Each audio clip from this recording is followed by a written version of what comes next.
नमस्कार दोस्तों। इस लेसन में हम ऐसे राइटिंग की एक शानदार रणनीति पर चर्चा करने वाले हैं। वैसे ऐसे राइटिंग के मैंने 10 से 12 लेसन ऑलरेडी बना दिए हैं। यदि आपको उन उन लेसन को देखना हो तो ज़रूर देखना। लेकिन इनके साथ ही मैंने कुछ नई चीज़ें महसूस की है कि वो आप लोगों को बताई जानी चाहिए। जैसा कि आप लोगों को मालूम है कि मुझे 3 बार आईएएस इंटरव्यू फेस करने का अनुभव है और 4 बार मैंने आईएएस मेंस की एग्ज़ाम दी है। यानी चारों ही मेंस में मेरे ऐसे राइटिंग में बहुत अच्छे मार्क्स हैं। तो मेरी जो मार्कशीट है आप जानते हो, मैंने बहुत बार शेयर भी की है। मेरे टेलीग्राम चैनल पर आप जुड़ सकते हो। टेलीग्राम चैनल का लिंक आपको डिस्क्रिप्शन में, वीडियो को डिस्क्रिप्शन में मिल जाएगा। यदि आप सर्च करना चाहते हो तो मेरे टेलीग्राम चैनल का नेम है UPSC study with Dharmendra Jakhar. आप टेलीग्राम में सर्च करना UPSC study with Dharmendra Jakhar. ठीक है, बाकी डिस्क्रिप्शन में मैं लिंक डाल दूंगा यहाँ पे। आप वहाँ पे जुड़ सकते हो। वहाँ पे मैंने अपने जो ऐसे राइटिंग को मेरे लिखे हुए ऐसे वो शेयर किए हैं। तो मेरा स्कोर 2014 मेंस की एग्ज़ाम हिंदी माध्यम में 133 स्कोर है। 2016 की एग्ज़ाम में मेरा स्कोर है 157। आप जानते हो कितना महत्व है ऐसे राइटिंग का आपकी फाइनल रैंक डिसाइड करने में। यहाँ पे ऐसे राइटिंग में ये है कि एवरेज स्कोर 100 से 120 होता है, लेकिन यहाँ पे 157 मार्क्स है, वो भी हिंदी माध्यम में। आप जानते हो कितना महत्व है इस चीज़ का। इसलिए मैं ऐसे राइटिंग के अच्छे लेसन लेकर आता हूँ ताकि जो मेरा अनुभव है वो आप लोगों के साथ बांट सकूँ। तो यदि आप यहाँ से इन लेसन को समझते हो तो जब यूपीएससी में इजी मार्किंग होती है, ठीक है, कई बार ये होता है कि यूपीएससी एक पेपर को उठाता है जिसमें इजी मार्किंग करता है, बाकी एवरेज या टफ मार्किंग रखता है। तो जब इजी मार्किंग होगी तो आपका स्कोर 150 प्लस आएगा। यदि आप मुझे समझते हो, इस बात की मेरी लगभग श्योरिटी मानना, विश्वास मानना, क्योंकि जो बंदा 4 बार मेंस में ऐसे राइटिंग में लगातार मतलब अच्छे स्कोर ला चुका है तो वो आपको ये बात बता रहा है, वो व्यक्ति आपको फ्री में ये लेसन पढ़ा रहा है। ठीक है, तो क्या करना है? तो मैंने बताया था इसमें कि 2014 में मेरा स्कोर 133, 2016 में 157 और 2018 की मेंस में मेरा स्कोर है 131, क्योंकि टफ मार्किंग थी। 2019 में फिर से टफ मार्किंग थी, मेरा स्कोर है 132। आप जानते हो 130 प्लस लाना, अभी आप लोगों को शायद मेंस नहीं लिखा हुआ आपने कभी, लेकिन अपने आसपास पूछना, आप इंग्लिश मीडियम के टॉपर से भी पूछना कि ऐसे राइटिंग में क्या रोल होता है आपका 130 प्लस स्कोर आना।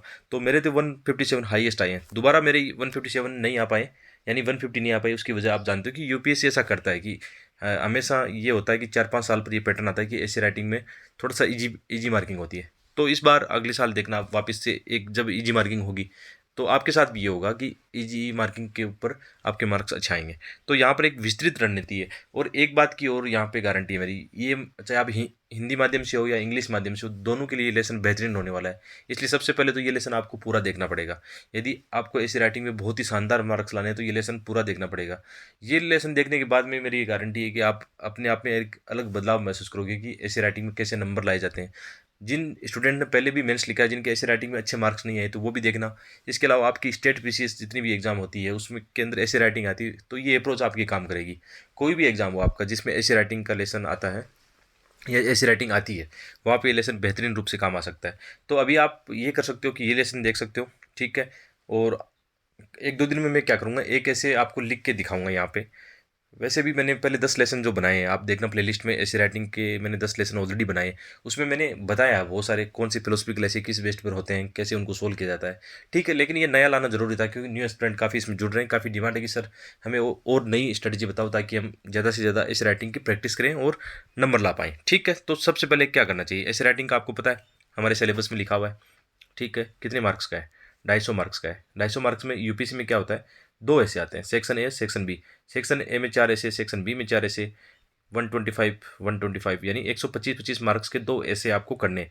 4 में से एक ऐसे यहाँ पे करना है, 4 में से एक सेक्शन 2 में आपको एक ऐसे चूज करना है। ठीक है, सिंपल पैटर्न समझ लो जिनको नहीं पता है कि ऐसे राइटिंग का सबसे पहला पेपर मेंस का पेपर ये होता है आपका जो प्रश्न पत्र 1 है।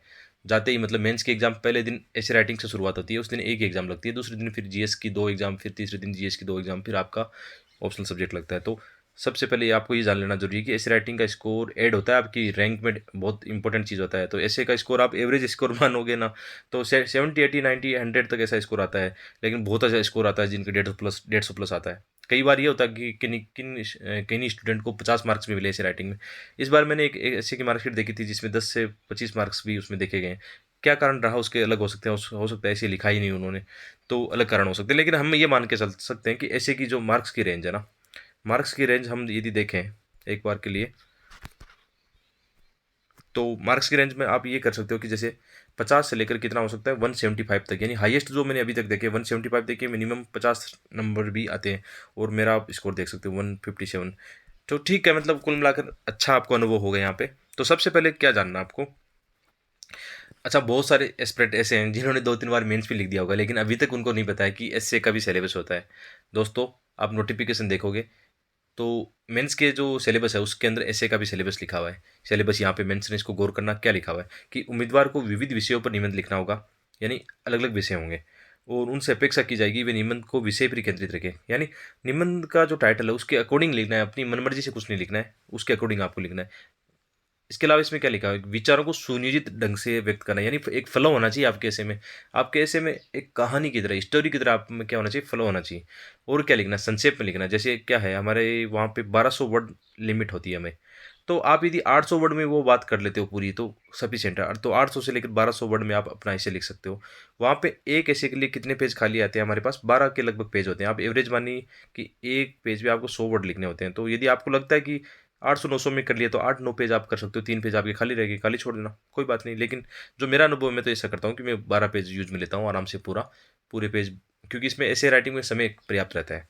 सुंदर सुंदर लिखना है, अच्छे से अंडरलाइन करनी है जो भी चीज़ें लिखते हो आप, तो 12 पेज पूरे यूज में ले सकते हो। तो मेरा तो अनुभव ये रहता है कि मैं 12 पेज अपने पूरे यूज में लेता हूँ, अच्छे से अच्छे एग्जाम्पल देके। तो कहने का मतलब क्या है, संक्षेप में लिखिए, मतलब जो बात कहनी है ना आपको सही ढंग से लिखनी है। प्रभावी और सटीक अभिव्यक्ति के लिए अंक प्रदान किए जाएंगे। प्रभावी और सटीक अभिव्यक्ति का मतलब है, सबसे पहले एक तो ये कि जो पूछा गया है वही आपको लिखना है, फालतू की बातें नहीं लिखनी है ना। उसके ऐसे की डिमांड क्या है उसको आपको पूरा करना है सबसे पहले। बाद में जो भी चीज़ें आप उस ऐसे में बोल रहे हो, जो भी चीज़ बोल रहे हो, उसके पक्ष में आपको आर्गुमेंट जो कर रहे हो ना, उसके पक्ष में आपको क्या करना पड़ेगा, अपने एग्जाम्पल डाटा वगैरह तर्क चीज रखनी होगा। ऐसे नहीं कि आपने ऐसे बात कर ली सिंपल, कोई सामाजिक आर्थिक बात की, उसमें कोई आपने स्टेटमेंट में कोई एग्जाम्पल या उसके पक्ष में डाटा वगैरह नहीं दिया, आपने कोई अपने मजबूत तर्क नहीं रखे, तो यहाँ पे ये भी बात अहम होती है कि किन ऐसे को अच्छे मार्क्स मिलते हैं। ठीक है, ये तो हमारा सिलेबस हो गया। इस सिलेबस को आप एक बार कोशिश करना कि यूपीएससी का पूरा सिलेबस आपकी स्टडी टेबल पर हो या सामने जहाँ पे पढ़ते हो उस दीवार पर चिपका होता है, कि आपको पता चले कि करना क्या है। और ध्यान रखना, जो दोस्त ऐसे राइटिंग को लाइटली लेते हैं ना, कि उनको लगता है कि ऐसे तो ऐसे ही है मैं कर लूँगा ना, उनका इंटरव्यू कॉल भी नहीं होता है। ये मेरी गारंटी है कि जो कभी ऐसे राइटिंग नहीं करते हैं तो उनका तो इंटरव्यू कॉल ही नहीं होता है। और जो अच्छे से इन चीज़ों को समझ लेते हैं ना, ठीक है, एक ऐसे, दो ऐसे, पाँच ऐसे, जो भी आप कर लेते हो, एक बार चीज़ों को सही ढंग से समझ लेते हो, अच्छी रणनीति बना लेते हो, तो एक मतलब आसान रास्ता होता है। ठीक है, मेरा मतलब ये है कि तीनों बार इंटरव्यू कॉल कराने में ऐसे की सबसे बड़ी भूमिका रही है। यदि ऐसे में मेरे 130 प्लस मार्क्स नहीं आते तो शायद कभी इंटरव्यू कॉल भी नहीं होता। फिर ये होता है कि फाइनल रैंक डिसाइड होती है, आपके इंटरव्यू में अच्छे मार्क्स आने चाहिए, ठीक है, और मेंस में भी अच्छे मार्क्स होने चाहिए, तो फाइनल तो वो होता है। लेकिन एक इंटरव्यू तो अपने आप जानते हो कि कितना एक्सपोजर मिलता है। आप उसमें ये भी एक पूरी संभावना रहती है कि इंटरव्यू में थोड़े से अच्छे मार्क मिल जाए तो फिर फाइनल सिलेक्शन और अच्छी रैंक बन सकती है। ठीक है, ये सिलेबस है। और थोड़ा सा इंग्लिश में ये टॉपिक देख लेना, सिलेबस में लिखा है मल्टीपल टॉपिक्स पर ऐसे होगा, keep closely to the subject of essay, arrange their idea in a orderly fashion, write concisely. English में ये सिलेबस लिखा है, उसके मैं जानबूझ के यहाँ पे लिख रहा हूँ ताकि आप थोड़ा सा समझो चीज़ों को ना, इनको तोड़ तोड़ के समझ लो। Credit will be given for a effective and exact expression, ये चीज़ें आपको ध्यान में रखनी है। ठीक है, तो ये हमारी रणनीति होनी चाहिए कैसी, सिंपल सी। सबसे पहले सिलेबस को आपको अपने पास रखना है। रणनीति में ये याद रखना है कि आपको जैसे बात करें कि इसके लिए स्पेशल कोई स्टडी की आवश्यकता है, जी नहीं दोस्तों। आपको सिंपल ये समझना है कि ऐसे राइटिंग करनी कैसी है, बस यही आपको आना चाहिए। बाकी दूसरा जो काम करेगा आपकी आंसर राइटिंग की प्रैक्टिस। यदि आप 2022 में एग्जाम दे रहे हो या 2021 में दे रहे हो तो चलो अभी मैं ये नहीं बोलूँगा कि आप अभी ऐसे राइटिंग की प्रैक्टिस करो, आप समय नहीं है दोस्तों, 90 दिन प्रीलिम्स के लिए ही फोकस करने हैं इस समय। इस राइटिंग का कोई आपका तुक नहीं है इस समय करने का, नहीं मैं बोलूँगा। लेकिन जैसे ही आपके प्रीलिम्स होता है उसके दूसरे दिन या 5वें दिन आपको ऐसे की आंसर राइटिंग शुरू कर देनी चाहिए, तो आपके लिए लेसन बहुत ही शानदार होने वाला है, बाद में देखना इसको। ठीक है, और दूसरा क्या करना है, दूसरा आपको ये करना है कि जो 2022 वाले हैं उनको तो अभी ये करना है कि 15-20 दिन में एक बार ऐसे राइटिंग करनी है। अब यहाँ पे बात आती है कोचिंग की, तो यदि आप 15,000 रुपये को मार्केट में खर्च करते हो, उसके बावजूद भी आपके 100 मार्क्स भी नहीं आएंगे, क्या गारंटी भी नहीं है। उसकी बजाय तो ये है कि जो मेरे जैसे एस्पिरेंट जिनको अच्छे अंक आ चुके हैं वो आपको यदि गाइड कर रहे हैं फ्री में, और आंसर राइटिंग भी अपने जो मेरे ऐसे खुद के लिखे हैं वो मैं टेलीग्राम पे ऑलरेडी डाल चुका हूँ, इनके डिस्क्रिप्शन में जैसे मैं पढ़ाऊँगा कुछ ऐसे उनमें डाल दूँगा। इसके अलावा आप यहाँ पे ऊपर आई बटन में देखना, मैं जो मेरी प्लेलिस्ट है ऐसे राइटिंग की, उसमें मैंने 10 वीडियो ऑलरेडी बना दी जिनमें मैंने जो मेरे हाथ से लिखे हुए ऐसे उनको काफ़ी अच्छे से रब कार्य करना सब सिखाया, तो वो वीडियो आप देख लेना। अभी ये स्ट्रेटजी का वीडियो हो गया, एक वीडियो अच्छा वाला, स्ट्रेटजी की वीडियो पहले भी बनाए हैं मैंने। लेकिन जो ऐसे आपको देखने की कैसे लिखना होता है, रब कार्य कैसे करना होता है, तो आप मैंने अभी बोला ना प्लेलिस्ट में जाना या ऊपर आई बटन में मैं आपको यहाँ पे डाल दूंगा, आप उसको देखना, उसमें सारी वीडियो अच्छे से हैं। तो सबसे पहली बात होगी नो नीड स्पेशल स्टडी, ठीक है। बुक की यदि बात करें, हिंदी माध्यम में यदि आपको कोई बुक पढ़नी हो तो निशान जैन गंगा सिंह की एक अच्छी बुक है, पढ़ सकते हो, अच्छी बात है। एक बुक होनी चाहिए जिसमें टॉपर्स कैसे लिखे हो, आप थोड़ा सा और उनको डेली बेसिस पढ़ते हो, उनके आइडियाज़ जानते हो, तो आपकी न केवल ऐसे में अन्य जो पेपर्स की आंसर राइटिंग है उसमें भी लाभ मिलने वाला है। तो आप ये एक बुक खरीद सकते हो। बहुत यदि किंडल पे खरीदते हो अमेजन किंडल तो सस्ता ही पड़ेगा आपको, 110-20 रुपये की। बाकी यदि इसकी और कोई आप फिजिकल रूप से खरीदना चाहते हो तो ज़्यादा महंगी बुक नहीं है, खरीद सकते हो कोई एक बुक। यदि नहीं भी खरीदना चाहो तो कोई बात नहीं, आप फिर एक काम कर सकते हो कि मेरी जो ऐसे राइटिंग की स्ट्रेटजी है पूरी समझ लो ढंग से, और फिर ये काम करना है कि आपको विजन और दृष्टि साइट आइस की साइट के ऊपर क्या करना है, जो टॉपर्स के ऐसे हैं ना वो पढ़ने हैं, ठीक है। हिंदी मीडियम में है, इंग्लिश मीडियम में भी वहाँ पे है। तो ये वैसे भी स्ट्रेटजी का लेसन है ना, मेरी गारंटी इंग्लिश और हिंदी दोनों के काम आने वाला। तो कोई इंग्लिश मीडियम का स्टूडेंट या एस्पिरेंट देख रहा है इसको ना, कि मैं जानता हूँ कि इंग्लिश मीडियम को यहाँ पर ऐसे में थोड़ा सा उतने अच्छे मार्क्स नहीं मिल पा रहे। हिंदी मीडियम में यहाँ पे अच्छे मार्क्स देखे हैं मैंने, इंग्लिश मीडियम में मेरे दोस्तों से तुलना करता हूँ तो ऐसे राइटिंग में थोड़ा सा उनके कम मार्क्स देखे हैं। बाकी और ओवरऑल उनके आंसर, ओवरऑल उनके मार्क्स ज़्यादा होते हैं हिंदी मीडियम से। तो ठीक है। इसके अलावा योजना की बात करें हम, तो योजना कुरुक्षेत्र जो होती है मैगजीन, उनका आप कभी शुरू वाला पेज पढ़ना, संपादक की जो पेज होता है वो पढ़ना, एकदम ऐसे की तरह होता है। क्योंकि जो पूरी योजना होती है ना उसका सार होता है कि इसमें संपादक जो पृष्ठ होता है सबसे पहले वाला, जो एडिटोरियल लिखा होता है ना, उसको पढ़ना है आपको। ये डेली बेसिस पर आपको मत नहीं करना है, मंथली आती है मैगजीन, तो 10-12 जो मैगजीन होती है, आप गूगल करना, कहीं टेलीग्राम करना, आपको ये मैगजीन वगैरह मिल जाएगी। तो वहाँ से उनका संपादकीय पेज, एक एक पेज पढ़ने के लिए बोल रहा हूँ, कोई आर्टिकल पढ़ने के लिए नहीं बोल रहा हूँ। बाकी जैसे आप डेली बेसिस पर जो भी न्यूज़पेपर आर्टिकल वगैरह रीडिंग करते हो ना, अपने जीएस पेपर की तैयारी करते हो ना, उसी के अंदर ये कवर हो जाता है। तो मार्क्स की रेंज हमने पहले बात करी कि इतने मार्क्स की रेंज, अभी तक मैंने मार्कशीट देख चुका हूँ तो 10 मार्क्स से लेकर 175 तक है। लेकिन 10 को हटा दो तो भी एवरेज मार्क्स, जो न्यूनतम मार्क्स है वो 50 से शुरू होते हैं, ये तो सत्य है। 10 वाली मार्कशीट इस साल मैंने कहीं देखी है, तो उसमें सच्चाई है या नहीं उसमें हमें नहीं जाना। हम ये मान के चलते हैं कि 50 से लेकर 175 तक ये रेंज है, और 50 मार्क्स तो बहुत एस्पिरेंट क्या है, मुझे जानता हूँ इस बात को। तो ये बात होती है। इस साल भी आप देखना ऐसे राइटिंग में 70-80 तो नॉर्मल बहुत लोग हो गया है। तो कुल मिलाकर बात ये कि एक स्टूडेंट जहाँ 170 कर रहा है या 150 प्लस कर रहा है, आप ये मान के चलिए 150 प्लस कर रहा है, एक 50 आ रहा है, तो 100 नंबर का अंतर आता है। तो दो पेपर ऐसे हैं, जैसे हम बात करें GS 1 2 3 है, GS 1 2 3 हमारे मेंस में, उनका तीनों का मिलाकर 300 स्कोर आता है, ठीक है।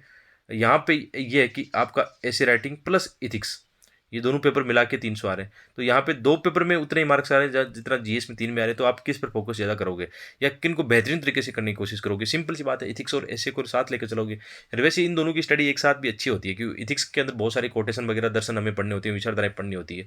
आजकल आप जानते हो कि ऐसे कैसे आते हैं, फिलोसफिकल आइडियाज़ पर बेस्ड पर ऐसे आते हैं। तो आपकी दोनों पेपरों की तैयारी भी एक साथ होती है और बहुत ही कम समय में। यदि मुझसे पूछो तो 10 दिन के अंदर पूरा पेपर आपका दोनों तैयार हो सकते हैं। इथिक्स और ऐसे दोनों पेपर की विद इन आंसर राइटिंग की बात कर रहा हूँ मैं, 10 दिन के अंदर पूरा सिलेबस हो सकता है, ठीक है। इजीली हो सकता है, मेरा विश्वास है, मैंने ऐसा करके भी दिखाया, और दोनों में मेरे अच्छे मार्क्स आए हैं। ऐसे राइटिंग में मेरे जैसे इस साल 2019 की मार्कशीट आप मेरे देखोगे टेलीग्राम पे, तो 2019 के अंदर 2019 की जो मार्कशीट है उसके अंदर इथिक्स में आए 126, और ऐसे में कितना है, थोड़ा सा सॉरी चाहता हूँ डिस्टर्ब के लिए, कि इथिक्स के पेपर में 2019 की बात करें हम, तो 2019 में इथिक्स में 126 और एस एम आई 132, दोनों की बात करूँ पेपर। बाकी जीएस के स्कोर देखोगे आप, जैसे GS 1 to 3 की बात करें तो GS 1 में आपको मिलेंगे 85 के समथिंग मिलेंगे, GS 2 में भी यही हाल है, 85 का समथिंग है, GS 3 में तो 74 होंगे। ये मेरी नहीं मार्कशीट, आप सभी टॉपर्स की भी देना, जो हिंदी मीडियम से सिलेक्ट हुए ना उनकी मार्कशीट भी एक बार देख लेना, आपको एहसास हो जाएगा कि मैं क्या कहना चाह रहा हूँ, ठीक है। हमेशा ये रहता है कि GS 1 to 3 में स्कोर उतना नहीं आता है, बहुत प्रयास करने के बावजूद भी है ना अच्छे स्कोर नहीं देखने को मिलते हैं। लेकिन ऐसी बात नहीं है, GS 1 to 3 में भी स्कोर आता है। जैसे 2016 की बात करूँ, मेरी अपनी मेंस की हिंदी राइटिंग हिंदी मीडियम में, तो 2016 में जीएस फर्स्ट में मेरे 16 मार्क्स आए हैं, ठीक है। GS 2 में मेरा 91 रहा है, GS 3 के अंदर 105 आए हैं, और GS 4 में 104 रहा है, और निबंध में कितना है 157। 2016 तो मेरे लिए मतलब बहुत ज़बरदस्त था, थोड़ा सा इंटरव्यू में अच्छा और कर लेता तो मतलब अच्छी रैंक से सिलेक्शन उसी साल हो जाता, ठीक है। तो ये मेरा अनुभव है कि मतलब आपको कहीं भी कमजोरी नहीं रखनी है। सिंपल सी बात ये है कि हर एक चीज़ों को अच्छा लेकर चलना चाहिए, आपके जीएस के पेपर हो, चाहे आपका ऑप्शनल सब्जेक्ट हो, चाहे इंटरव्यू हो। सबसे पहले तो प्री की बात करते हैं, तो प्री में मतलब इंपॉर्टेंट चीज़ें होती है। प्री के लिए तो मैं बहुत सारे स्ट्रेटेजी के लेसन ऑलरेडी अपने चैनल पर बना चुका हूँ। तो आपको समस्या हो उसी सेट को लेकर या जीएस के पेपर को लेकर, फर्स्ट पेपर को, तो कौन से रिसोर्सेज पढ़ने हैं, कौन सी एनसीईआरटी फॉलो करनी है, कौन सी टेस्ट सीरीज करनी है, तो ऑलरेडी बहुत सारे लेसन बना चुका हूँ।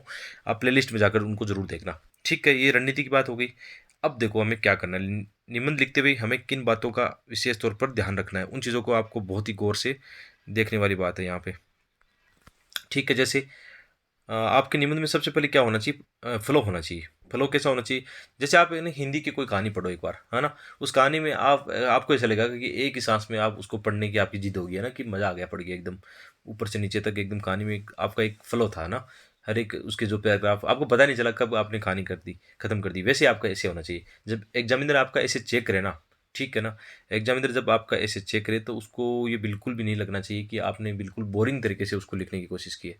एकदम फ्लो के मतलब सुनियोजित तरीके से। जैसे कैसा हो सकता है? आपके विचार बिल्कुल व्यवस्थित हैं, सुनियोजित एकदम और क्रमबद्ध तरीके से बिल्कुल आपके विचार हैं। इसके अलावा क्या है, विचारों के मध्य अंतर संबंध है, यानी जो भी आप बात बोल रहे हो ना, कनेक्टिंग रूप से बोल रहे हो, यानी क्रमबद्धता उनमें। जैसे एक पैराग्राफ खत्म होगा तो दूसरा पैरा आ जाएगा, जैसे आर्थिक, सामाजिक, राजनीतिक अलग-अलग आयामों पे आप लिख रहे हो।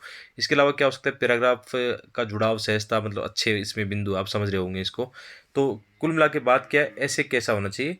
ऐसे लाइक स्टोरी होना चाहिए। मतलब सिंपल सी बात है, एक स्टोरी की तरह आपका ऐसे होना चाहिए। इसके अलावा क्या हो सकता है कि इसमें संतुलित दृष्टिकोण होना चाहिए सर, या मध्यम मार्ग जो अप्रोच है वो आपको अपनानी चाहिए। मतलब संकीर्ण विचारों से बचना है, आपकी जो अभिवृत्ति नकारात्मक होती है तो उसको नहीं दिखाना है, और व्यवहारिक रूप से आपको ऐसे लिखना है, ठीक है। इसके अलावा आपको ये विशेष तौर पर ध्यान रखना है कि आपके ऐसे की जो विषय वस्तु है, जो आप ऐसे लिखना चाह रहे हो ना, उसका दायरा कैसा होना चाहिए, व्यापक होना चाहिए। यानी आप चीज़ों को क्या बोलते हैं, इनको टोटलिटी में या एक मतलब व्यापक रूप से समझ रहे हैं कि जो भी ऐसे आपको दे दे रहे हैं, उसको ऐसे को तोड़ना है, आपको अलग अलग रूपों में तोड़ना है कि उसके क्या क्या आयाम हो सकते हैं, उसके सामाजिक आयाम क्या हो सकते हैं, सांस्कृतिक आयाम क्या हो सकते हैं, राजनीतिक कूटनीतिक आयाम क्या हो सकते हैं, विज्ञान प्रौद्योगिकी है, इतिहास, कला, संस्कृति, एथिक्स, नैतिकता, मूल्य, मतलब समाज के वंचित वर्ग, पुरुष, महिला, एस सी, अल्पसंख्यक, जैव विविधता, पर्यावरण, सब इनको जोड़ना है इसमें। यदि ये चीज़ें आपसे नहीं होती तो आप सिंपल सा एक काम कर सकते हो। मेरा एक फार्मूला होता है कि आप जीएस के चारों पेपरों का सिलेबस याद रखना एक बार। यदि आपको सिलेबस याद है ना, तो ऐसे लिखना फिर कोई बड़ी समस्या नहीं है। सिलेबस आपको जैसे कैसे पता है, जीएस टेस्ट में क्या, art and culture, sociology, geography, आपका हिस्ट्री वगैरह ये हो गया, वर्ल्ड हिस्ट्री हो गया। पेपर टू का क्या है आपका, राज्य व्यवस्था हो गई, गवर्नेंस हो गया, आईआर हो गया। पेपर थ्री में क्या है आपकी, इकोनॉमिक्स हो गई, कृषि हो गई, इन्वायरमेंट साइंस से एक। फोर्थ क्या है आपका, क्या है आपका एथिक्स हो गया। इसके अलावा ऑप्शनल सब्जेक्ट भी अलग अलग है, कोई मतलब एंथ्रोपोलॉजी है, कोई समाज शास्त्र है। तो आप में ये कला होनी चाहिए कि अपने ऐसे में बहुत सारे आयामों को आप घुसा सको ऐसे की डिमांड के अकॉर्डिंग। ये आप में क्षमता होनी चाहिए। जैसे एग्जाम्पल के लिए मैं ऐसा करता हूँ, जब रफ कार्य तैयार करता हूँ कि मुझे ऐसे ऐसे लिखना है, कोई भी ऐसे ऐसे आता है तो मैं कोशिश करता हूँ कि अलग अलग देखो, ये डायमेंशन यहाँ पे या विविधता यहाँ पे है, अलग अलग आयाम यहाँ पे दिए हुए हैं, उनसे लिखने की कोशिश करता हूँ। ये आपकी कोशिश होनी चाहिए। यदि आप इतना भी समझ गए ना, तो 122 मार्क्स आपके कहीं नहीं गए, ठीक है। आप कोई भी ऐसे, अभी तक मैंने जो बताया कि ऐसे ऐसे करना है, आपको इतना भी समझ गए तो 120 मार्क्स कहीं नहीं गए, ठीक है। फिर 150 करना है तो आपको लगातार अभ्यास करना होगा, ऐसी चीज़ों को ध्यान रखना होगा, जो गलतियां नहीं करनी है, आपकी नकारात्मक मनोवृत्ति ऐसे में नहीं दिखानी है। चाहे वो मनोवृत्ति महिलाओं के खिलाफ हो, या समाज के खिलाफ हो, या किसी धर्म या विशेष वर्ग को लेकर हो, ऐसी नकारात्मक बातें बिल्कुल नहीं झलकनी चाहिए। ऐसे का यही डिमांड है कि आपकी वो सोच चेक करना है, आपकी सोच चेक कर रहा है, या क्या आपका व्यवहार चेक कर रहा है कि आईएएस बनने के बाद में आप किस प्रकार लोगों के प्रति अपना रवैया अपनाते हो ना। ये ऐसे की डिमांड होती है। तो समस्याओं को सभी पहलुओं से समझने का प्रयास करना है आपको। आपके ऐसे की अप्रोच कैसे होनी चाहिए? अप्रोच होनी चाहिए हमेशा सतत समावेशी विकास उपागम की ओर। जैसे उसमें सभी, जब आप अप्रोच अपना रहे हो कि ऐसा करना है, तो उस ऐसे में वंचित वर्ग की आपको बात करनी है, महिला, पुरुष, बच्चे, वरिष्ठ नागरिक, अल्पसंख्यक, किसान, मजदूर, ठीक है। इन्वायरमेंट को स्टेक होल्डर शामिल करना है, ग्रामीण शहर की आप बातें कर सकते हो, विकास की बातें वहाँ पे कर सकते हो। इसमें जितने भी आयाम है अपने मतलब डेवलपमेंट के, उनको शामिल करना है, शिक्षा, स्वास्थ्य, इन्वायरमेंट, आधारभूत ढांचा, आवास, स्वच्छता, कृषि, मतलब अलग अलग डिमांड जहाँ पे होगी ना, वैसे वैसे आप इन आयामों को क्या करोगे, प्रयोग करोगे, ठीक है। इसके अलावा ये बात ध्यान रखनी है कि समग्रता से दूसरों के विचारों को सम्मान करना है। आपको विभिन्न पक्षों पर बात करते हो ना, तो किसी को आहत करने वाली बात वहाँ पे नहीं बोल देनी कि किसी वर्ग धर्म विशेष को लेकर आप कोई अपनी नेगेटिविटी वहाँ पे दिखा रहे हो, वैसा नहीं करना है। अपनी व्यापक संतुलित सोच को दिखाना है। इसके अलावा क्या हो सकता है, लेखन शैली और प्रस्तुतिकरण में आपको ध्यान रखना है कि आपके विचारों में क्या हो, जो भी आप बोलते हो तथ्य देना है वहाँ पे। कोई केस स्टडी का आप समावेश कर सकते हो, ठीक है। एग्जाम्पल, केस स्टडी, इंडेक्स वगैरह, डाटा, जो भी आप कर सकते हो ना। जो भी आप चीज़, जैसे आपने कोई सामाजिक आयाम बताया तो सामाजिक कोई इंडेक्स हो गया आपका, जैसे आजकल ऑक्सफैम की रिपोर्ट आई, इनइक्वालिटी रिपोर्ट, वो आपने बता दी। कोई इन्वायरमेंट की बात करें तो आईपीसीसी की कोई रिपोर्ट है, वहाँ पे वो आपने बता दी। समझने का प्रयास करना कि मैं क्या बताना चाह रहा हूँ। और आप मेरे ऐसे जब पढ़ोगे ना, कि टेलीग्राम पे पढ़ लेना, या जो वीडियो मैंने प्लेलिस्ट बताई है ऐसे वाली, उसके अंदर जितने भी वीडियो मैंने ऐसे पढ़ाए हैं उसके डिस्क्रिप्शन में मेरे लिखे हुए ऐसे हैं। या किसी भी टॉपर के आप ऐसे पढ़ोगे तो आपको ये चीज़ें पता चल जाएगी कैसे उन्होंने विचारों को समावेश किया है। जो भी बात बोली है उनके पक्ष में किस प्रकार उनके डाटा है, एग्जाम्पल है, केस स्टडी है, इंडेक्स है, रिपोर्ट्स हैं, करंट एग्जाम्पल है, विद्वानों के जो कोटेशन है वो उन्होंने अप्लाइड किए हैं। ठीक है, आपकी भाषा कैसी होनी चाहिए, और अच्छी सुंदर मतलब साधारण भाषा होनी चाहिए। ऐसा नहीं कि आप जटिल कोई फ्रेजेज यूज में ले रहे हो ना, बिल्कुल नहीं, चाहे इंग्लिश हो या हिंदी हो, आप वो लिखो जो साधारण आदमी आम आदमी समझ पाए। ठीक है, इसके अलावा आप क्या कर सकते हो, आपकी राइटिंग कैसी होनी चाहिए, पढ़ने योग्य होनी चाहिए, पठनीय होनी चाहिए। ऐसा नहीं कि आप बहुत गंदी राइटिंग कर रहे हो, समझ में नहीं आ रही, वैसा नहीं करना। इतनी अच्छी आपकी अच्छी भी नहीं हो तो चिंता की बात नहीं है। सुंदर राइटिंग का ऐसे में 2-4 नंबर ज़्यादा आ जाएंगे, क्योंकि एग्जामिनर को अच्छा लगेगा कि यार क्या कैसे प्रेजेंट किया है। लेकिन ऐसी चिंता मत करना जैसे आपकी राइटिंग अच्छी नहीं है। अच्छी, कोई टेंशन नहीं, मेरी राइटिंग एवरेज है तो मार्क्स भी ठीक ठाक, मतलब ऐसा नहीं है कि जो सुंदर लिखता है उससे कम मार्क्स मिले, उससे ज़्यादा भी मिले। तो यहाँ पे विचारों को ज़्यादा महत्व है, राइटिंग को लेकर इतनी टेंशन मत लेना, ठीक ठाक कर लेना आप। लेकिन थोड़ा प्रेजेंट करने का तरीका सुंदर रखना। ऐसा नहीं कि आप पैराग्राफ जो लिख रहे हो बेकार लिख रहे हो, एकदम संतुलित रवैया रखना। आप मेरे से देखना या किसी और टॉपर्स कैसे देखना, कैसे उनके पैराग्राफ अरेंज वे में लिखे गए हैं, कहीं भी काटापीटी नहीं है, राइटिंग मतलब उतनी बेकार नहीं है। और एक चीज़ और देखना है कि जैसे हमारी ये कॉपी होती है वहाँ पे है ना लिखने वाली, इसके जो लाइन खिंची हुई है वहाँ पे उनके बाहर कुछ भी मत लिखना। जैसे यहाँ पे है ना, बिल्कुल कुछ भी मत लिखना, याद रखना ये बात, बिल्कुल भी नहीं लिखना है, क्योंकि उसमें नेगेटिव मार्किंग होगी बाद में आपकी।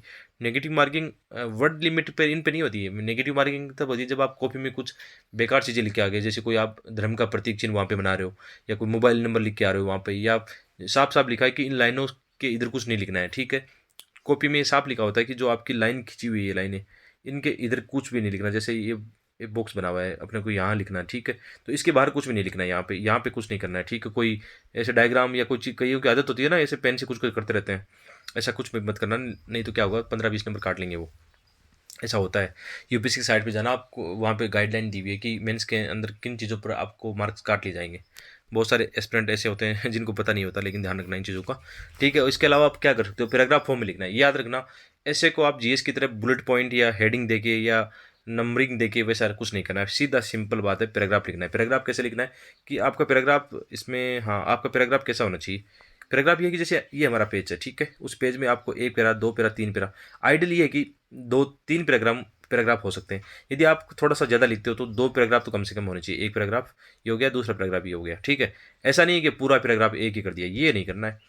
आइडल में मैं ये लेके चलता हूँ अपना कि मुझे एक पेज में 3 पैराग्राफ बनाने हैं। ठीक है, पैराग्राफ क्या होने चाहिए, ना ज़्यादा छोटे ना बड़े होने चाहिए, कनेक्टिंग पैरा होने चाहिए। मतलब जो आप बात ऊपर, जैसे आपने सामाजिक आर्थिक बात की, तो कनेक्टिंग मतलब एक दूसरे से जुड़ाव के रूप में होने चाहिए, कहने का मतलब है। इसके अलावा प्रत्येक पैराग्राफ डाटा, उदाहरण, केस स्टडी वगैरह आपको उसमें लिखनी है। इसके अलावा निबंध की उत्तर संरचना पर विशेष ध्यान देना है। ठीक है, निबंध की उत्तर संरचना में विशेष ध्यान देने का मतलब क्या है कि आपको अशुद्धियों से बचना है। ये बात आप विशेष तौर से ध्यान रखोगे कि आपको अशुद्धियाँ ज़्यादा नहीं करनी है। भाषा वर्तने की दृष्टिकोण से भी ध्यान रखना है कि मतलब ज़्यादा जटिल भाषा यूज नहीं लेनी है। अशुद्धियाँ बहुत सारे एस्पिरेंट करते हैं कि काटापीटी करते हैं या अशुद्धियाँ करते हैं, वो ऐसे में नहीं चलेगा। ठीक है, काटापीटी नहीं करनी है, मतलब जैसे पेन को आप ज़्यादा रगड़ रहे हो वहाँ पे, ऐसा नहीं करना है। बड़े पैराग्राफ नहीं लिखने हैं, याद रखना, संतुलित जुड़े हुए पैराग्राफ लिखने हैं, और लाइनों से बाहर कुछ नहीं लिखना। ये छोटी छोटी बातें हैं, लेकिन ये ही डिसाइड करेंगे आपकी चीज़ें। ठीक है, आपका व्यवहार डिसाइड करेगी ऐसे में आप किस प्रकार वहाँ पे लिखते हो। आगे क्या है, ठीक है, जैसे होगी भाषा सरल होगी, यांत्रिक भाषा आपको नहीं लिखनी, पहले भी बोल रहा हूँ कि ऐसे में थोड़ी सी जीवंतता नजर आनी चाहिए, आपके भाव इमोशन उसमें झलकने चाहिए। ठीक है, जीएस के पेपर में कोई फर्क नहीं पड़ेगा, आप मतलब पॉइंट में लिख रहे हो या हेडिंग दे के लिख रहे हो, कोई नहीं डायग्राम बना रहे हो, ऐसे में ऐसा कुछ नहीं करना है, ना कोई डायग्राम बनाना है, ना कोई मैपिंग करनी है। आपको सिंपल पैराग्राफ फॉर्म में ही लिखना है, याद रखना इस बात को। एक विशेष तौर पर ये भी ध्यान रखना है, अपने ऑप्शनल सब्जेक्ट का ज्ञान इसमें मत डाल देना। जैसे आपके किसी पॉलिटिकल साइंस है या ज्योग्राफी है, उसका ज्ञान ऐसे में बिल्कुल नहीं डालना है। नॉर्मल चीज़ें लिखनी है, सिंपल, जो एक सामान्य हिंदी का टीचर समझ पाए वो बातें आपको इसमें करनी है। ठीक है, आप ये सोच रहे हो कि सर मेरा तो ऑप्शनल सब्जेक्ट पॉलिटिकल साइंस है और कोई आईआर का ऐसा टॉपिक लिखने को आ गया, यार आपने उसमें यथार्थवाद, आदर्शवाद से लेकर फलाना फलाना पूछना कर दिया उसमें, है ना, ऐसे में मार्क्स नहीं आएंगे, याद रखना इस बात को। जैसे इकोनॉमिक्स का कोई क्वेश्चन आ गया और आपका इकोनॉमिक्स ऑप्शनल सब्जेक्ट है और उसके अंदर आपने बड़ी बड़ी सिद्धांत, थ्योरी, मॉडल बताने शुरू कर दिए, बिल्कुल गया काम से आपके। ये मेरे विश्वास है, आप देख लेना, आप पूछ लेना किसी से। ऐसा होता है कि आपको ऐसे जनरल वे में ही लिखना है, साफ साफ लिखा हुआ है, ऐसे का सिलेबस एक हिंदी के प्रोफेसर चेक करेगा तो उसको, उससे क्या मतलब है इकोनॉमिक्स के आपकी बड़ी बड़ी थ्योरी से, है ना, या मॉडल से क्या मतलब है, वो आपका जनरल चेक करेगा, जनरलाइज जो आइडियाज़ होते हैं आपके वो चेक करेगा। तो ध्यान रखना है। तो निबंध में अन्य भाषा जैसे अंग्रेजी के प्रयोग से बचे, या अंग्रेजी वाले जो है हिंदी के प्रयोग से बचना, या संस्कृत के डायलॉग नहीं देने। कहने का मतलब जो अपनी लैंग्वेज आपने चुनी है, देवनागरी लिपि में आप लिख रहे हो, तो वही उसी में लिखना, और क्या हो सकता है। इसमें आपको क्या करना है, स्पष्ट सोच और स्पष्ट लिखावट लिखनी है, थोड़ा समझना आना चाहिए। ऐसा नहीं कि आप गंदे गंदे उसमें राइटिंग कर रहे हो, या सॉरी। हाँ, तो इन चीज़ों का ध्यान रखना है। तो महत्वपूर्ण उदाहरणों को इसमें आपको ऐड करना है, केस स्टडी को इसमें डालना है, कोटेशन आदि को इसमें डालना है, अंडरलाइन से अच्छा विशेषकर आप ध्यान रखते हो जहाँ पे कुछ भी अच्छा बता रहे हो ना वहाँ पे अंडरलाइन जरूर करना। बहुत सारे एस्पिरेंट की शिकायत रहती है या समस्या रहती है कि वो अंडरलाइन नहीं करते हैं। ठीक है। इसके अलावा आप अच्छे अपने सूक्तियाँ खतरों उद्धरणों का प्रयोग कर सकते हो, लेकिन ज़्यादा से बचना है। ठीक है, कर सकते हो बीच बीच में दो चार, आपको लगता है अच्छे कबीर के कोई दोहे हैं, कोई कविता आपकी स्वयं की कोई कविता है, गांधी जी का कोई कोटेशन आप करना है, लेकिन ऐसा नहीं कि बहुत ज़्यादा कर रहे हो, वो अति से बचना है। नॉर्मल उसको मध्यम रखना है। इसके अलावा गुणात्मक सामग्री यानी कंटेंट का प्रयोग करना है। आपको नकारात्मक जो संकीर्ण विचार है उनसे बचना है। जैसे जातिवाद, क्षेत्रवाद, भाषा और सांप्रदायिकता की गंध नहीं आनी चाहिए। ठीक है। आप जो भी अपने एग्जाम्पल दे रहे हो वहाँ पे ये मानसिकता बिल्कुल दिखाई नहीं देनी चाहिए। ठीक है। जैसे कोई एग्जांपल आप दे रहे हो, आप ज़्यादातर जैसे लड़के ऐसा करेंगे, जो बॉय एस्पिरेंट है वो क्या करेंगे, ज़्यादा से ज़्यादा एग्जांपल हो सकता है उनकी मानसिकता पितृसत्तात्मक हो, तो ऐसे एग्जांपल देंगे कि जहाँ पे कहीं न कहीं महिलाओं के एग्जांपल नहीं देंगे वो। ठीक है। तो ये ऐसा करना है कि आपको मिक्स एग्जांपल देना है। जैसे क्षेत्रवाद कैसे झलक सकता है, जैसे आप एग्जांपल जहाँ से आप बिलोंग करते हो ना, जिस राज्य से या जिस क्षेत्र से, आपको हो सकता है आपके अधिकांश एग्जांपल उदाहरण केस स्टडी कहाँ से हो, आप वाले रीजन से हो। तो आपको ये कोशिश करनी है कि इनसे बचना है, समावेशी रखना है कि आपने एक एग्जांपल नॉर्थ का दिया तो एक साउथ का दो, एक ईस्ट का दिया तो एक वेस्ट का दो, एक मिडिल का दो। ठीक है, समझ रहे हो बात को, ऐसा करना है। इसके अलावा जो विचार को महापुरुषों के दर्शन कथन उदाहरण उनका आप कर सकते हो, सुकरात, Plato, Gandhi, Vivekananda, Kabir, Martin Luther King, इनके अच्छे आप लिख सकते हो। ठीक है। लेकिन जो पॉलिटिकल साइंस जैसे आपका ऑप्शनल है या अदर आपका फिलोसफी है, तो उसमें बहुत सारे विचार तो वो नहीं डाल देना आपको, ऐसे जनरल वाले यानी जिनको सब समझते हैं वो ही डालना है। ठीक है। इसके अलावा धर्म, दर्शन, अध्यात्म को आधुनिक मूल्यों के साथ जोड़ा जाना चाहिए। थोड़ी सी आप सकारात्मक बातें करनी है उसमें, ऐसा नहीं कि रूढ़िवादी बन जाओ। इतिहास, भाषा, साहित्य, मनोविज्ञान, राजनीति शास्त्र, समाजशास्त्र, विज्ञान, प्रौद्योगिकी आदि इसमें डाल सकते हो। सरल और क्या करना है, सहज आपका ऐसे होना चाहिए। इसके अलावा भारतीय संविधान के आदर्श मूल्यों को गाइडलाइन माने, यानी जो भारत की प्रस्तावना एक बार पढ़ना आप, कैसे उसमें संतुलित विचार लिखे हुए हैं, कैसे आइडियाज उसमें डाले गए हैं, वो डाल सकते हो। वर्तमान रिपोर्ट, इंडेक्स, वैश्विक स्थानीय मुद्दों को शामिल कर सकते हो। करंट अफेयर व सरकारी योजनाओं को भरपूर उपयोग करें। जब आप समाधान बता रहे हो तो भारत सरकार की जितनी भी योजनाएं, आत्मनिर्भर भारत होगी, local for vocal, stand up India, startup India, make in India, Beti Bachao Beti Padhao, ये जितनी भी योजनाएं आती है ना, आपको लगता है ना कि ऐड करना चाहिए, जब आप सॉल्यूशन पार्ट पर काम कर रहे हो तो बिल्कुल ऐड करना है इनको।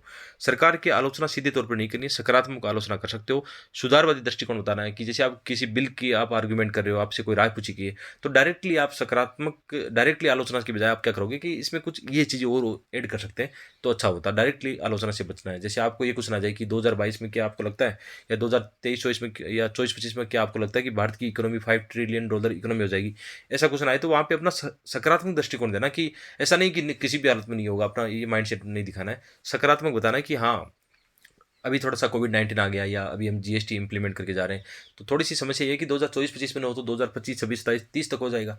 ऐसा एटीट्यूड दिखाना है कि हाँ हो जाएगा, आपको पॉजिटिव रिव्यू अपनाना है, क्योंकि आप खुद सिविल सेवा में जा रहे हो और वहाँ पे ये माइंड सेट रखोगे कि नहीं ऐसा नहीं हो सकता, तो आप समझ लो आपके ऐसे में कितने मार्क्स आएंगे फिर। ठीक है। इसके अलावा विषय चयन पर ध्यान रखना, इससे थोड़ा ये कोशिश करना कि अपनी अभिरुचियाँ ना, आपको लगता नहीं कि आपके पास अच्छे आइडिया केस स्टडी वगैरह उसमें अच्छी है, उसके हिसाब से चुन सकते हो। लेकिन यहाँ पे एक बात फिर बोल रहा हूँ कि अपने ऑप्शनल सब्जेक्ट के नॉलेज को यहाँ मत डालना। थोड़े से कुछ कुछ आइडिया, जनरल वाले आइडिया डाल देना, बाकी ज़्यादा मत डालना, सैद्धांतिक मत होना, प्रैक्टिकल वे में लिखना। जागरूकता के अनुसार भी आप लिख सकते हो, आपके पास पर्याप्त सामग्री हो, यानी पहले से आप ये सोच के गए हो कि मुझे इन टॉपिकों पर ऐसे लिखने, या आप ऐसा कर सकते हो कि यूपीएससी के निबंध के प्रीवियस 5 ईयर के एक बार पेपर देखना, आपको 10-20 टॉपिक ऐसे मिल जाएंगे जहाँ पर संभावना बनती है कि यूपीएससी यहाँ क्वेश्चन पूछती है, और उनके फिर 10-20 टॉपिक के आप पहले से अपने डाटा वाटा कोटेशन वगैरह अच्छे से तैयार करके जाओ, ताकि आपको निबंध अटेम्प्ट लेने तो ईजिली हो जाए। और आजकल देखना फिलोसफिकल बेस्ड ऐसे ज़्यादा आ रहे हैं, तो कोशिश करना कि जैसे एक एग्जाम्पल देके बताता हूँ कि सत्य जिया नहीं जाता, ऐसा कुछ आता है ना कि अपरीक्षित जीवन जीवनी योग्य नहीं है, या गांधी जी का कोई कोटेशन बेस्ड क्वेश्चन आते हैं, तो उनमें घबराना नहीं है। मैंने 10 जो निबंध के ऐसे बनाए उनमें 2 फिलोसफिकल आइडियाज़ पर पहले बता चुका हूँ, तो वो लेसन देख लेना। कल कोशिश करूँगा एक फिलोसफिकल ऐसे लेकर आपको बताऊँगा कैसे ऐसे तैयार किया जाता है, कैसे रफ कार्य तैयार किया जाता है उसका, है ना, वो बताएंगे, तो उस पर बात कर लेंगे हम। इसके अलावा अपने वैकल्पिक विषय की मैंने बता दिया कि वैकल्पिक विषय की सैद्धांतिक नॉलेज को ज़्यादा निबंध में प्रयोग नहीं करना है। मतलब बार बार क्यों बोल रहा हूँ, अप्लाइड करके देख लेना एक बार, या कोई विद्वान व्यक्ति आपके पास हो तो उनसे पूछ लेना। बाकी मेरा तो जो अनुभव है मैं यहाँ पे बता रहा हूँ। ठीक है, निबंध को सामान्य दृष्टिकोण से लिखने का प्रयास करें। ठीक है, ये एक चीज़ और ध्यान रखनी, क्या करें क्या नहीं करें, ये मतलब डू नोट की डज नोट, या क्या बोलते हैं आपके इंग्लिश में, उनकी एक लिस्ट है, क्या नहीं करें। ठीक है। लगातार अच्छी किताब व ज्ञान से जुड़े रहिए, चर्चा व डिस्कस पर डिबेट करते रहें, हमेशा जिज्ञासु या सीखने की प्रवृत्ति होनी चाहिए आप में, लगातार लेखन अभ्यास भी आप में होना चाहिए। और क्या हो सकता है इसके अलावा, टॉपर्स की आप क्या करोगे, टॉपर्स की निबंध की कॉपी कहीं पे आप पे मिलती है, आप विजन पे, दृष्टि की साइट पे या टेलीग्राम पे कहीं मिलती है आपको, उनको देखते रहना, अपना मूल्यांकन स्वयं करते रहना, दोस्तों को दिखाना, अपने टीचर से भी पूछना, अपना आत्मविश्वास और सकारात्मक ऊर्जा को बनाए रखना, टाइम मैनेजमेंट बहुत जरूरी है ऐसे में, रफ कार्य और शब्द सीमा को भी ध्यान में रखना बहुत जरूरी है। अच्छा, एक चीज़ ध्यान में रखना, रफ कार्य के लिए जो आपकी एग्जाम में कॉपी मिलती है उसमें लास्ट में जगह होती है, ठीक है, 4-5 पेज जो रफ कार्य के लिए होते हैं, वहीं रफ कार्य करना है। कुछ एस्पिरेंट ऐसे होते हैं जो शुरू में रफ कार्य करने लग जाएंगे, दोस्तों बचना इस चीज़ से, शुरू में वहाँ पे रफ कार्य नहीं करना है। लास्ट में जो पेज खाली होते हैं 2-4 है ना, टोटल 30 पेज की अपनी ऐसे की कॉपी आती है जिसमें 12-12 चॉइस में हमें ऐसे लिखना होता है, और 6 पेज हमारे रफ कार्य होते हैं। और रफ कार्य करने के बाद में लास्ट में उसको काट देना, 2 लाइन खींच देना टेढ़ी, और उसमें लिख देना कैंसिल। ऐसा करना चाहिए आपको, ठीक है, अच्छा लगता है। तो लास्ट वन जो रब कार्य ये लिखा है उसके लिए बोल रहा हूँ कि आपको उसको काट के लिख देना कैंसिल, ये मतलब ये मेरा रब कार्य ऐसा हो सकता है, ठीक है। आप इसके लिए ये कर सकते हो कि जो यूपीएससी साइट है उस पर एक जो आपकी कॉपी आती है ना, जो जिस पे हमें लिखना होता है टेस्ट पेपर मेंस में, वो वहाँ पे एक डाली हुई है, उसमें कुछ चीज़ें लिखी हुई है कि ये चीज़ें नहीं करनी, आप देख लेना, यूपीएससी साइट पे जाके सर्च करना, मिल जाएगी आपको क्या नहीं करें। इसमें रूढ़िवादी रवैया नहीं रखना है, संकुचित सोच नहीं दिखानी है आपकी, लिखने का अभ्यास न करने की प्रवृत्ति टालना है, मतलब लगातार अभ्यास करते रहना है, असूदियाँ नहीं करनी है आपको, अति आत्मविश्वास नहीं दिखाना उसमें, ठीक है, सैद्धांतिक नहीं बनना है, रिपीटेशन आइडियाज़ का नहीं करना है कि आप बार बार वही चीज़ें वही एग्जाम्पल दे रहे हो, अलग अलग आइडियाज़ लिखना है, असंतुलित विचार नहीं होने चाहिए, अवॉइड पॉइंट वाइज फॉर्म, बिल्कुल नहीं, पैराग्राफ फॉर्म में लिखना है। ध्यान रखना इस बात को, कोई के यहाँ पे मत डाल देना डायग्राम वायग्राम या कीवर्ड या पॉइंट फॉर्म में नहीं लिखना है। इसके अलावा निबंध की रूपरेखा होगी हमारी, क्योंकि निबंध को हम क्या बोलते हैं, 3 भागों में बांटते हैं। तो कल निबंध लिखूंगा तो रब कार्य करके वो सिखा दूंगा आपको कैसे एक निबंध लिखना है, बाकी पहले देखना हो तो 10 वीडियो ऑलरेडी आपके पास, आप देखो जैसे आपके पास टाइम है, 10 वीडियो आज ही देख लो जिनको निबंध में 6 नंबर लाने हैं। बहुत छोटे छोटे 10 से 10 मिनट के वीडियो है, बहुत शानदार वीडियो बना दिए हैं मैंने, क्योंकि ये लेसन तो इसलिए लेके आया हूँ कि हाल ही में मैंने मतलब कुछ एस्पिरेंट को ये नोट्स पढ़ाए थे मैंने, ठीक है, तो मैंने कुछ नए नोट्स ऐड किए थे इसमें, इसलिए सभी को मैं चाहता हूँ कि सभी को ये नॉलेज फ्री में मिले, इसलिए यहाँ पे नया लेसन बना रहा हूँ। कुछ न्यू एस्पिरेंट की डिमांड भी थी कि सर एक अच्छा सा लेसन बनाओ जिसमें पूरी स्ट्रेटेजी आप बता दो, ताकि पता चले कि निबंध कैसे लिखना है, ठीक है। ये तो पूरी स्ट्रेटेजी इस लेसन में है कि इसके अलावा स्ट्रेटेजी मुझे नहीं लगता आपको ज़्यादा आवश्यकता होगी, फिर भी आपको लगता है तो यूट्यूब पर है ना कुछ टॉपर्स जिनके अच्छे मार्क्स ऐसे में आए, तो वो बताते रहते हैं, उनकी स्ट्रेटेजी देखना, विजन आइस पर कई बार टॉपर्स बताते हैं कि कैसे निबंध लिखना है, अच्छे मार्क्स जिनके आए उनकी स्ट्रेटेजी देख सकते हो, ठीक है, सफिशिएंट आपके लिए काफ़ी है। जैसे इसमें ये है कि निबंध की रूपरेखा कैसे बनानी है, तो सबसे पहले हम जानते हैं कि हमें क्या लिखना होता है, प्रस्तावना लिखनी होती है, और प्रस्तावना के बारे में मैंने यहाँ लिख दिया कि प्रस्तावना में क्या करना है। सबसे पहले प्रस्तावना से पहले क्या करना है, आपको रफ कार्य तैयार करना है कि आपके पास आइडियाज़ क्या है। जैसे आपके पास 3 घंटे है, ठीक है, 3 घंटे में आपको एक एक से लिखना है लगभग 1.5 घंटे में, ठीक है।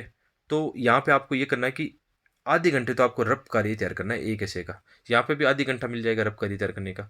तो रफ कार्य तैयार करोगे ना आप, तो फिर 1 घंटे में लिखना बहुत आसान होगा। और जो बच्चे हैं ना, जो एस्पिरेंट सीधा लिखने की कोशिश करेंगे, उनका ऐसे बिल्कुल बकवास होगा, ये मैं आज बोल रहा हूँ कि आपने यदि रफ कार्य नहीं किया, आपने ऐसे को सही समझ के उसको तोड़ने का प्रयास नहीं किया, और जो आपकी जितने भी आइडियाज़ आपके माइंड में वो आपने रफ कार्य में नहीं जुटाए, तो आपका ऐसे अच्छा नहीं हो सकता। ये आदत छोड़ देना कि आप रफ कार्य नहीं करते हो, सीधा लिखने की आपकी इतना विश्वास है, इतना अति अति विश्वास नहीं दिखाना। आपको आधे घंटे तक आपके पास टाइम है, पहले सोचो कि प्रस्तावना में आपको कौन से कोटेशन, कहानी, पोइम लिखनी है, और बॉडी पार्ट में आपके पास कौन कौन सी आइडियाज़ है, कौन सी केस स्टडी है, कौन से उदाहरण है, कौन से एग्जाम्पल है, कौन से कोटेशन है, उनको डालने। और जब निष्कर्ष लिखते हो तो आपके पास ये आइडियाज़ होने चाहिए कि आपके पास कौन कौन से आइडियाज़ हो सकते हैं, विचार हो सकते हैं, उनको बताना है, ठीक है। तो जैसे रफ कार्य सबसे पहले तैयार कर लेना है, फिर आपको brief idea about the theme, सबसे पहले जो कोटेशन या जो आपका ऐसे पूछा गया उसके बारे में सोचो कि क्या हो गया, इसमें क्या पूछा जा रहा है, विषय को तोड़ना है कि अलग अलग उसके जो भी आयाम है उसको तोड़ना है कि हाँ इसमें क्वेश्चन इसके कारण पूछा गया है। जैसे एग्जाम्पल कि महिला असमानता या लैंगिक असमानता के क्या कारण है, तो कारण जानना, इसके समाधान क्या हो सकते हैं वो बताना, चुनौतियाँ बताना, उसमें बहुत सारी चीज़ें हो सकती हैं। तो सबसे पहले प्रस्तावना होती है, रफ कार्य के बाद सबसे पहले प्रस्तावना होगी। तो प्रस्तावना आपको कैसे लिखनी है कि कोई कविता, कहानी, कोटेशन, डाटा, इंडेक्स आदि से आप शुरू कर सकते हो। प्रस्तावना प्रस्तावना कई प्रकार की हो सकती है, प्रश्नवाचक शैली में भी हो सकती है, लेकिन अमूमन ये होता है कि बहुत सारे एस्पिरेंट आप देखना कविता, कोटेशन और कहानी से ही शुरू करते हैं। प्रस्तावना क्या होती है, आपके निबंध का 10 से 15% भाग होती है, ठीक है। 3 पैराग्राफ में लिखी जानी चाहिए, यानी 1.5 पेज में सफिशियंट है। 3 पैराग्राफ हो गए तो आपका 1.5 पेज में लगभग ये कवर हो जाएगा, ठीक है। प्रस्तावना के लिए 3 पैराग्राफ अच्छे हैं, 2 भी हो सकते हैं, 3 भी हो सकते हैं, लेकिन ज़्यादा नहीं करने, ठीक है। फिर बॉडी पार्ट आता है, तो बॉडी पार्ट में क्या होता है, बॉडी पार्ट में तो बहुत सारे पैराग्राफ आएंगे ना, 5 से 7 पेज इसमें लिखे जाएंगे। 10 से 15, 20, 25 जो भी पैराग्राफ इसमें आएंगे, पक्ष विपक्ष के आएंगे, कारण समाधान चुनौती के आएंगे, तो बहुत बड़ा आएगा। बॉडी पार्ट कितना सबसे ज़्यादा आपका अंक डिसाइड यही करेगा बॉडी पार्ट। तो इसमें काफ़ी संभावनाएं होती हैं, इसमें कारण, मुद्दे, चुनौतियाँ, समाधान आदि इसमें चीज़ें बतानी है आपको। यहाँ पे समाधान है, मतलब ये मात्रात्मक गलती है यहाँ पे। समाधान, विभिन्न पक्ष विपक्ष पर आप चर्चा करनी है, बहुआयामी दृष्टिकोण से लिखना है इसमें, डाटा, केस स्टडी, दर्शन, सिद्धांत, जो भी आप जानते हो पक्ष में जो भी स्टेटमेंट बोलते हो उनके उनके लिखने हैं आपको।